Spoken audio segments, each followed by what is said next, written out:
Ever wondered what an agility show day looks like? Let me show you. Running late? Check. Forgotten something? Probably, but let's get this show on the road. First up in the ring is Rain, my spaniel, and he is so excited to be back. I was terrible at handling this sequence, but he was really honest and he had such good speed. I was so thrilled with him. Despite being eliminated, today's show is all about having feedback over results. Then I gave my two youngsters a quick run in the exercise area. How beautiful is it today? With that, my friend Becca arrived and it was time to run Friday. He's the first of my dogs to have a running dog walk. It was a bit high, but his seesaw was loads better than it has been previously.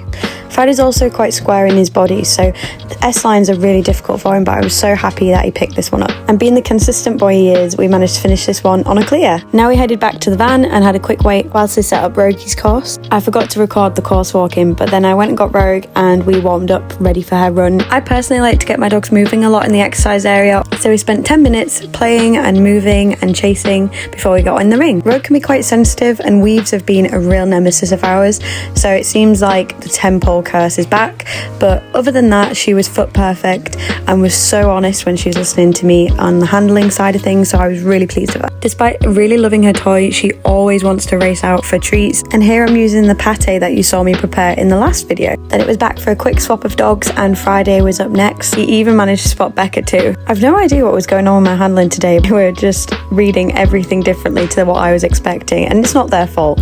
Friday had a great time on this course and it was nice to see him pushing more. At this point I'd worked up an appetite, so Cruiser and I grabbed lunch. Then I took Rogue and Rain for a quick run as they had a long wait between their next runs. Needless to say, they were filthy, so I needed to towel them down when we got back. I actually saw this hack on TikTok and it's proved so helpful when I'm trying to get the dogs ready, especially when I want to towel them down and keep them in one place. They got quite damp, so I didn't want sand sticking to them. Then it was Puppy's turn and Cruiser needed some energy burning, so we did some games in the exercise area and he had so much fun. He's doing really well at the minute and was great around all the distractions. I always feel sorry when one of my dogs is too young to compete yet, because I don't want them feeling like they're missing out, and important to carve out some time in the day to give them that one-on-one attention. Then it was back in the ring for Rogue's final run and I was doing her pre-run routine, so it's also a good opportunity to practice my weight as well before we go in. I couldn't tell who was happier, me or her, to be back competing. And she gave me a perfect start line, but the weaves were still a 10-pole curse, so I guess we've got some homework before Crufts. Rain also had his last run,